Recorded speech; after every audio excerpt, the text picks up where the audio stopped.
Global ITI के YouTube channel पे आप सभी का एक बार फिर से स्वागत है। आज की क्लास हमारा इलेक्ट्रीशियन थियरी महत्वपूर्ण प्रश्नों का सीरीज पार्ट 8 सॉल्व करेंगे। पीडीएफ को डाउनलोड करने के लिए www.globaliti.org पे जाके पीडीएफ को डाउनलोड कर सकते हैं। चलते हैं क्वेश्चन पे। क्वेश्चन देखते हैं। हमारा क्वेश्चन कर रहा है 146 अधिकतम दक्षता के दौरान ट्रांसफार्मर में तांबे का नुकसान 1000 वाट है। ठीक, तो पूछ रहा है लोहे का नुकसान कितना होगा। तो जब भी बात करें अधिकतम दक्षता की, ठीक, अधिकतम दक्षता की अगर बात करेगा तो उसमें देखिए क्या होता है। तांबा तांबा का जो तांबे का जो लॉस होता है वो बराबर क्या होता है, लौ लोहे का लॉस। ठीक, अर्थात तांबे का लॉस हमको दिया है 1000 वाट है। ठीक, तो 1000 वाट तांबे का लॉस बराबर हो जाएगा हमारा लोहे का लॉस, दोनों बराबर होता है। ठीक, तो ऑप्शन देखते हैं। ऑप्शन कह रहा है ऑप्शन ए 640, 1600, 800, 400।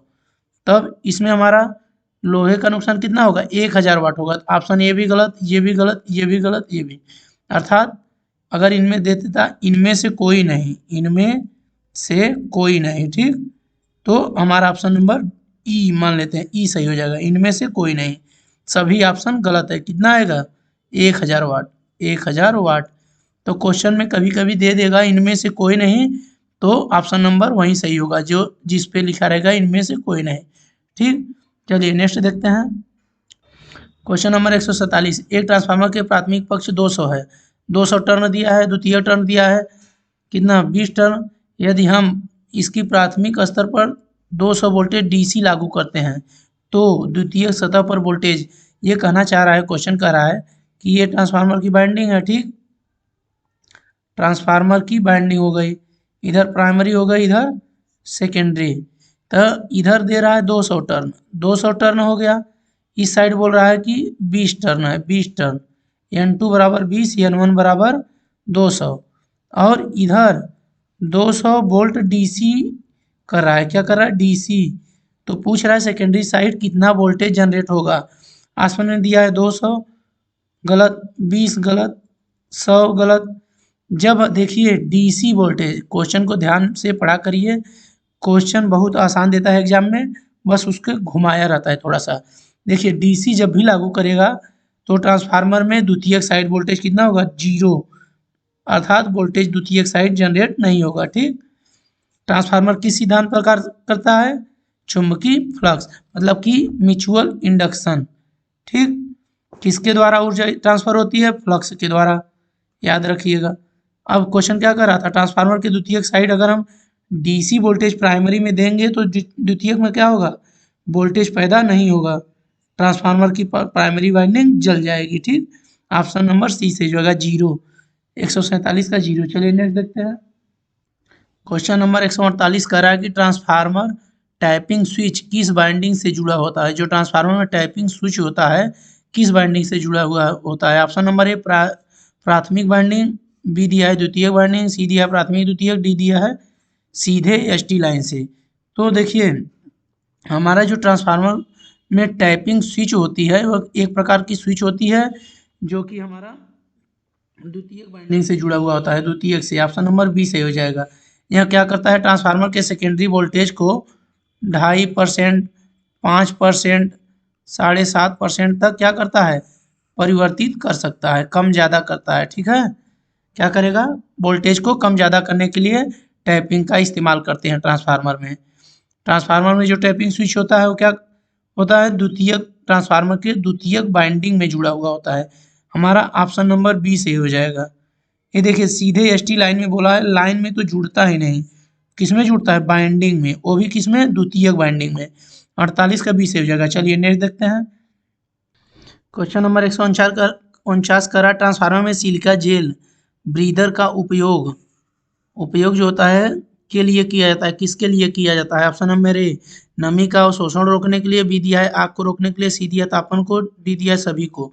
तो जो होता है हमारा ट्रांसफार्मर में जो सिलिका जेल ब्रीदर जो लगा हुआ होता है ना, ये मेन टैंक हो गया, इसके ऊपर हमारा क्या होता है, कंजर्वेटर टैंक। तो कंजर्वेटर टैंक से ही यहाँ ब्रीदर लगा हुआ होता है जिसमें क्या होता है, सिलिका जेल भरा होता है, क्या, सिलिका जेल। ठीक, सिलिका जेल क्या करता है, जो हवा होती है, हवा कंजर्वेटर में जो हवा रहती है आधा से ऊपर, उसी हवा को बाहर से जब सोखता है, देखिए जब टैंक में आयल गर्म होगा फैलेगा, ऊपर की साइड कंजर्वेटर में जाता है, कंजर्वेटर से एयर बाहर निकलता है, ब्रीदर से होते हुए बाहर निकल जाएगा, और जब आयल ठंडा हो जाएगा तो बाहर से हवा सूखेगा, तो बाहर से डायरेक्ट अगर हवा सूखेगा तो उसमें नमी आ जाएगी। उसी नमी को रोकने के लिए हम लोग सिलिका जेल ब्रीदर में डाले रहते हैं। सिलिका जेल का कलर पूछता है, अगर सही रहेगा तो नीला होगा, क्या नीला रहेगा, नीला रहेगा अर्थात हमारा सिलिका जेल सही है। अगर वहाँ गुलाबी हो गया तो समझ लीजिए हमारा सिलिका जेल खराब हो गया। तो अब देखिए क्वेश्चन पे आते हैं, ट्रांसफार्मर में सिलिका जेल ब्रीदर का उपयोग किस लिए किया जाता है? नमी को शोषण करने के लिए। ऑप्शन नंबर ए सही हो जाएगा, 149 का ए। ठीक, और पूछ देता है अगर हमारा सिलिका जेल सही है तो किस कलर का होगा? तो नीला, नीला। अगर गलत है तो गुलाबी। ऐसे याद करिए, गलत से ग से गलत, ग से गुलाबी। ठीक, चलिए नेक्स्ट क्वेश्चन देखते हैं, 149 का ए सही हो जाएगा। क्वेश्चन नंबर 150, किसी वितरण ट्रांसफार्मर का फेरा अनुपात 100 है। ठीक, यदि प्राथमिक की धारा 100 एम्पियर तो द्वितीयक धारा, अर्थात देखिए सबसे पहले दिया है क्वेश्चन में ट्रांसफार्मर का फेरा अनुपात अर्थात टर्न रेशियो N1/N2 बराबर कितना दिया है? 100। ठीक, इसके बाद प्राथमिक धारा I1 बराबर दे दिया है 100 एम्पियर। ठीक, तो हम लोग जानते हैं कि देखिए N1 I1 बराबर N2 I2, तो हो जाएगा N1/N2 N2 बराबर N1/N2 बराबर I2/I1। ठीक, तो फिर यहाँ से कर लेंगे, N1/N2 हमारा दिया हुआ है 100, तो 100 बराबर हो जाएगा I2/I1। I1 का मान कितना दिया है? 100, अर्थात 100 गुणे 100 बराबर द्वितीयक धारा I2। ठीक, तो यही गुणा कर लेंगे तो हमारा आ जाएगा कितना? Option number C. 150 का ऑप्शन नंबर सी से हो जाएगा। फार्मूला याद रखिएगा, टर्न रेशियो पूछा था, टर्न रेशियो बराबर क्या होता है? N1/N2। ठीक, चलिए नेक्स्ट क्वेश्चन देखते हैं। क्वेश्चन नंबर 151, वितरण ट्रांसफार्मर में अधिकतम दक्षता होती है पूर्ण लोड के पास, जीरो लोड के पास, 50% लोड पर, उपयुक्त में कोई भी नहीं। तो देखिए ये क्वेश्चन में पूछ रहा है डिस्ट्रीब्यूशन ट्रांसफार्मर अर्थात वितरण ट्रांसफार्मर। वितरण ट्रांसफार्मर इस प्रकार डिजाइन किया जाता है कि उसका जो अधिकतम दक्षता है वो 50% लोड पर प्राप्त हो। अगर यही ट्रांसमिशन मतलब संचरण की बात करता तो वह क्या होता? Full load. संचरण ट्रांसफार्मर फुल लोड पे होता है, लेकिन क्वेश्चन में क्या पूछा था? वितरण ट्रांसफार्मर। तो वितरण ट्रांसफार्मर जो होता है उसकी मैक्सिमम इफिशियंसी हमारा 50% लोड पर होता है। 151 का ऑप्शन नंबर सी सही हो जाएगा। नेक्स्ट क्वेश्चन देखते हैं। क्वेश्चन नंबर 152, ट्रांसफार्मर के स्काट संबंधक को भी कहा जाता है। ट्रांसफार्मर जो स्काट कनेक्शन होता है उसको अलग नाम से जाना जाता है, क्या बोलते हैं? TT connection. स्काट संबंध क्या होता है? यह क्या करता है? 3 फेज से 2 फेज में कन्वर्ट करता है। कभी कभी पूछता है कि स्काट कनेक्शन किसको? 3 फेज को 4 फेज में, 3 फेज को 2 फेज में। तो हमारा ऑप्शन नंबर 3 फेज को 2 फेज में क्या करता है? कन्वर्ट करता है, बदलता है। ठीक, इसको टीटी कनेक्शन भी बोलते हैं। 152 का बी सी, हाँ 152 का सी सही हो जाएगा। चलिए नेक्स्ट क्वेश्चन देखते हैं। क्वेश्चन नंबर 153, ट्रांसफार्मर में अधिकतम दक्षता के लिए क्या फार्मूला है? तो अभी हम लोग बताए थे ट्रांसफार्मर में जो होता है कॉपर लॉस जो होता है वो किसके बराबर हो? लौह हानि मतलब लॉस, तब वो अधिकतम दक्षता उस पर प्राप्त होगी। ऑप्शन नंबर देख लेते हैं। कॉपर लॉस 0 के बराबर होना चाहिए, कॉपर लॉस 0 के बराबर होना चाहिए, कॉपर लॉस कोर लॉस के बराबर होना चाहिए। ए और बी दोनों सही है। तो हम क्या बताएं आप लोग को कि देखिए ट्रांसफार्मर में जब भी अधिकतम दक्षता कब प्राप्त होगी? जब कॉपर लॉस कोर लॉस के बराबर हो। कोर लॉस को ही हम लोग लौ हानियां बोलते हैं, लौ हानियां। ठीक, 153 का हमारा सी से हो जाएगा। और एक बात देख लेते हैं, कोर लॉस किसको बोलते हैं। कोर लॉस जो होता है, कोर लॉस दो प्रकार के होते हैं। एक होता है हमारा हिस्टेरिसिस, हिस्टेरिसिस, दूसरा होता है eddy current loss, eddy current loss. ठीक, दो प्रकार के लॉसेस होते हैं कोर लॉस। तो यहाँ हमारा बस यही पूछा था कि ट्रांसफार्मर की अधिकतम दक्षता कब प्राप्त होगी, तो कॉपर लॉस जब कोर लॉस के बराबर होगा। चलिए नेक्स्ट क्वेश्चन देखते हैं। क्वेश्चन नंबर 154 क्या कह रहा है, 1000 प्राथमिक टर्न मतलब बर्तन वाले, मतलब जो कुंडली होती है, 1000 प्राथमिक कुंडली वाले ट्रांसफार्मर को 220 वोल्ट एसी से जोड़ा जाता है। ठीक, इसके बाद क्या कर रहा है, एक द्वितीयक वोल्टेज जो है 400 वोल्ट के लिए द्वितीयक टर्न मतलब वर्तन होना चाहिए। ये कह रहा है, देखिए एक हमारा ट्रांसफार्मर है जिसकी बाइंडिंग दिया है, इधर 250 वोल्ट है एसी, इसमें जो नंबर ऑफ टर्न है 1000 है। ठीक, 1000। और इस साइड बोल रहा है कि हमको 400 वोल्ट प्राप्त करने के लिए N2 में कितना फेरा लगाना पड़ेगा, नंबर ऑफ टर्न कितनी बाइंडिंग करनी पड़ेगी। तो हम लोग जानते हैं जो फार्मूला होता है, तो देखिए जो फार्मूला होता है V2/V1 बराबर N2/N1। तो N1 हमको दिया था 1000, V1 दिया है 250 वोल्ट, N2 ज्ञात करना है, V2 दिया है 400 वोल्ट। तो ये जो फार्मूला होता है इसी में V2 कितना है, V2 हमको दिया है 400 वोल्ट, 400 वोल्ट बटे V1 कितना दिया है, V1 हमको दिया है 250 वोल्ट प्राइमरी वोल्टेज।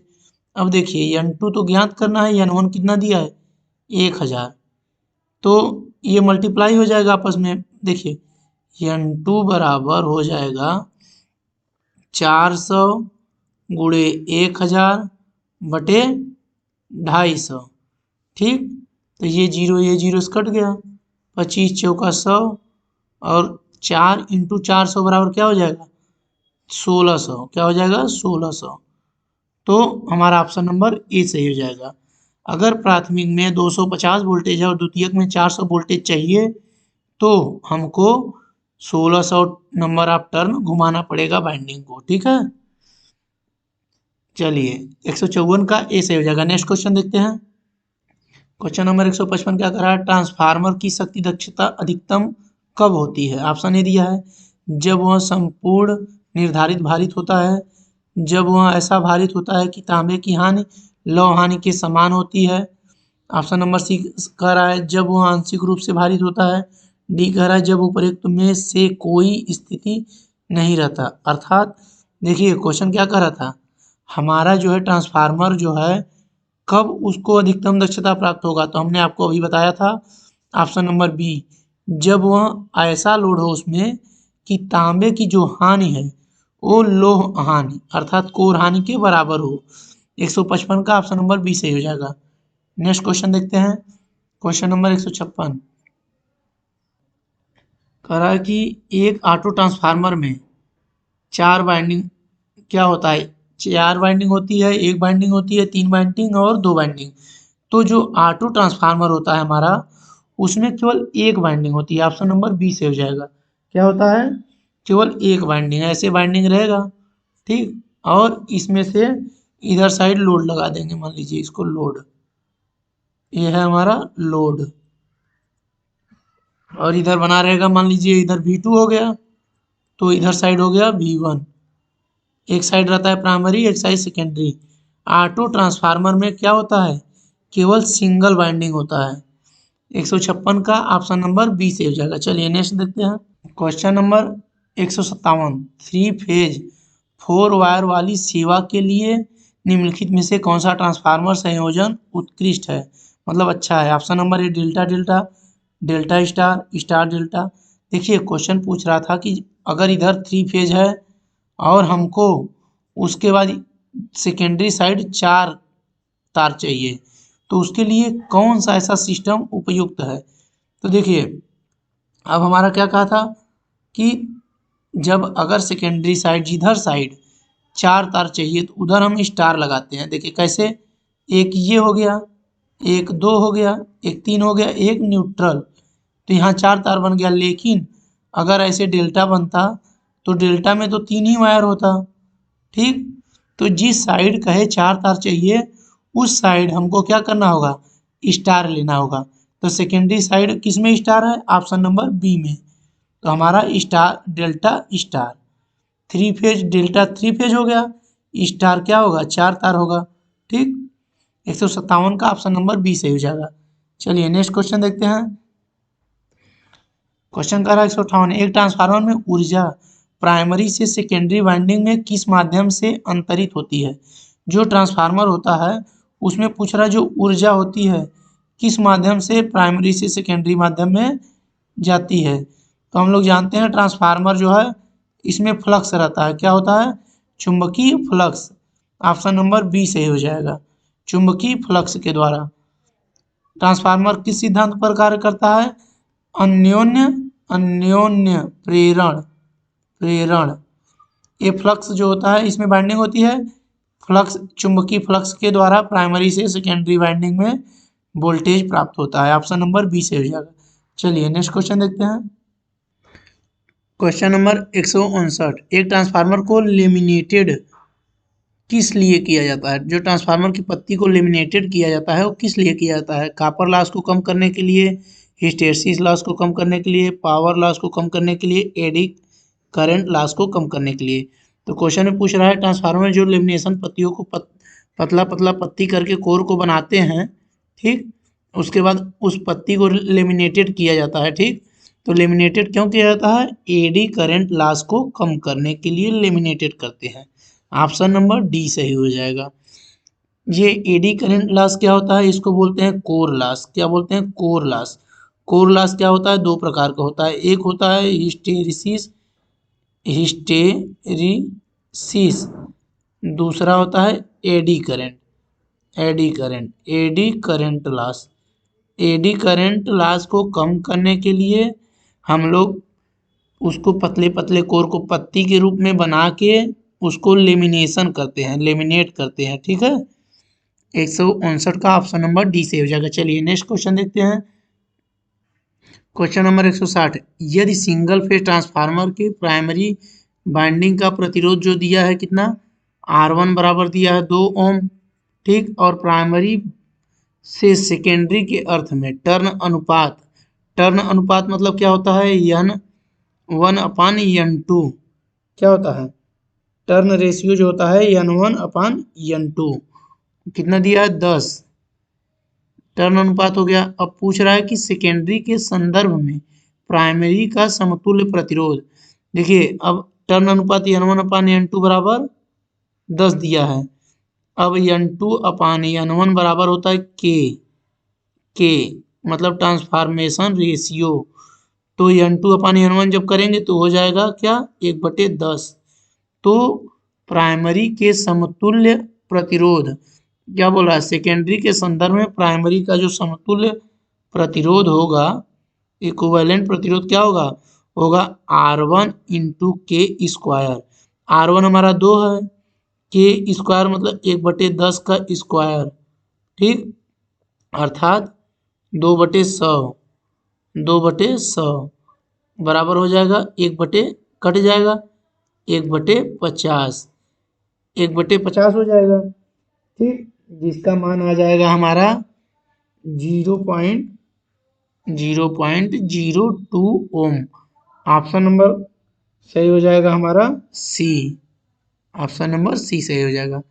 तो जब भी ऐसा क्वेश्चन कहे कि प्राइमरी का प्रतिरोध दिया रहे, टर्न अनुपात दिया रहे और सेकेंडरी के संदर्भ में प्राइमरी का समतुल्य प्रतिरोध पूछे तो क्या फार्मूला है, R1 × K²। क्या होगा, R1 × K², ठीक, लगा देंगे आराम से आंसर आ जाएगा। चलिए नेक्स्ट क्वेश्चन देखते हैं। क्वेश्चन नंबर 161, ट्रांसफार्मर की द्वितीय वोल्टता की आवृत्ति होती है प्राथमिक वोल्टता की आवृत्ति से कम, प्राथमिक वोल्टता की आवृत्ति के समान, प्राथमिक वोल्टा की आवृत्ति से ज़्यादा, प्राथमिक वोल्टा की आवृत्ति से बहुत ज़्यादा। तो सबसे पहले क्वेश्चन क्या कह रहा है हमारा कि जो ट्रांसफार्मर होता है, ट्रांसफार्मर में दो वाइंडिंग होती है। अगर प्राइमरी वाइंडिंग साइड फ्रीक्वेंसी जो होती है उसको पूछ रहा है कि सेकेंडरी वाइंडिंग, अगर प्राथमिक वाइंडिंग में अगर फ्रीक्वेंसी F1 है तो सेकेंडरी में पूछ रहा है फ्रीक्वेंसी क्या होती है। तो ट्रांसफार्मर की द्वितीयक वोल्टा की आवृत्ति वही होती है जो हमारा प्राथमिक वोल्टा की आवृत्ति होती है। अगर इधर हम 50 हर्ट्ज अगर फ्रीक्वेंसी है तो यही फ्रीक्वेंसी सेकेंडरी साइड भी होगी। तो ऑप्शन नंबर कौन सा सही होगा? प्राथमिक की वोल्टता के आवृत्ति के समान, न तो ज़्यादा होता है न तो कम, बराबर ही होता है। जितना प्राथमिक साइड होगा उतना ही secondary side. Option number B सही होगा। चलिए नेक्स्ट क्वेश्चन देखते हैं। क्वेश्चन नंबर है 162। क्या कह रहा है? एक ऐसा ट्रांसफार्मर जिसमें कोई हानि नहीं होती। अरे भैया उसको यही बोलते हैं क्या? वैरी ट्रांसफार्मर, आदर्श ट्रांसफार्मर, पावर ट्रांसफार्मर और ऑटोमेटिक ट्रांसफार्मर। तो ऐसा ट्रांसफार्मर जिसमें किसी भी प्रकार की हानि नहीं हो, न तो हिस्टेरिसिस, न तो कॉपर, न तो एडी करंट, उसको बोलेंगे आइडियल ट्रांसफार्मर, मतलब आदर्श ट्रांसफार्मर। 162 का ऑप्शन नंबर बी से हो जाएगा। चलिए नेक्स्ट क्वेश्चन देखते हैं। Question number 163। भूखोज रिले का उपयोग आमतौर पर करण नहीं है उपकरण, टाइप मिस्टेक हो गया है, उपकरण की सुरक्षा के रूप में किया जाता है। जो भूखोज रिले होता है वो किस उपकरण की सुरक्षा के लिए उपयोग में किया जाता है? ऑप्शन नंबर बताइए। ए बोला 3 फेज मोटर, ट्रांसफार्मर, परिवर परिवर्तितों, डीसी मोटर। तो हम लोग जानते हैं जो भूखोज रिले होता है वो कहाँ पे लगा हुआ था? मोटर में लगा हुआ था? नहीं, कहाँ लगा हुआ था? ट्रांसफार्मर की सुरक्षा के लिए भूखोज रिले इस्तेमाल किया जाता है। 163 का ऑप्शन नंबर बी सही हो जाएगा। भूखोज रिले का क्या काम है? ट्रांसफार्मर के अंदर जो बाइंडिंग अगर शॉर्ट सर्किट हो तो अलार्म देता है। अगर आप अलार्म देने के बाद उसको कंट्रोल कर ले गए, बंद कर दिए तो ठीक है, नहीं तो ट्रांसफार्मर को ट्रिप करा देगा, बंद कर देगा। ठीक, भूखोज रिले लगा होता है ट्रांसफार्मर की इंटरनल सुरक्षा के लिए। ठीक है, 163 का बी से हो जाएगा। चलिए नेक्स्ट क्वेश्चन देखते हैं। क्वेश्चन नंबर है हमारा 164। किसी सेल टाइप ट्रांसफार्मर में कुल कितने चुंबकीय पात होते हैं? हमारा ऑप्शन नंबर ए दिया है 2, बी दिया है 4, सी दिया है 3, डी दिया है 5। तो सेल टाइप ट्रांसफार्मर की बात कर रहा है। जो सेल टाइप ट्रांसफार्मर होता है उसमें कुल 2 चुंबकीय पात होते हैं। ये देखिए सेल टाइप कोर जो ट्रांसफार्मर है, एक ये चुंबकीय पात हो गया एक हमारा, दूसरा ये है। ठीक, 2 प्रकार के चुंबकीय पात होते हैं। EILU, इसी स्टैंपिंग का प्रयोग करके हम लोग सेल टाइप ट्रांसफार्मर बनाते हैं। ठीक है, 164 का ऑप्शन नंबर बी सही हो जाएगा। चलिए नेक्स्ट क्वेश्चन देखते हैं। Question number 165। किसी ट्रांसफार्मर में ब्रीदरों का उपयोग, जो ब्रीदर होता है ट्रांसफार्मर में, उसका उपयोग किस लिए किया जाता है? बाइंडिंग में विद्युत रोधन, विद्युत प्रतिरोध देने के लिए, बाइंडिंग में आपूर्ति देने के लिए, हवा से नमी खींचने के लिए, बाइंडिंग में करंट देने के लिए। देखिए जो क्वेश्चन कह रहा है हमारा, जो ट्रांसफार्मर ब्रीदर होता है उसका उपयोग किस लिए किया जाता है? तो हम लोग जानते हैं हवा से नमी खींचने के लिए। ब्रीदर में क्या इस्तेमाल किया जाता है? सिलिका जेल, सिलिका जेल भरा हुआ होता है। ठीक, सिलिका जेल भरा हुआ होता है ब्रीदर में। तो 165 का ऑप्शन नंबर सी सही हो जाएगा। सिलिका जेल का कलर किस प्रकार होता है? नीला कलर होता है। जब जब सही रहेगा तो नीला, नहीं तो गुलाबी पीला हो जाएगा। ठीक, तो 165 का ऑप्शन नंबर सी सही हो जाएगा। चलिए नेक्स्ट क्वेश्चन अगले वीडियो में। धन्यवाद।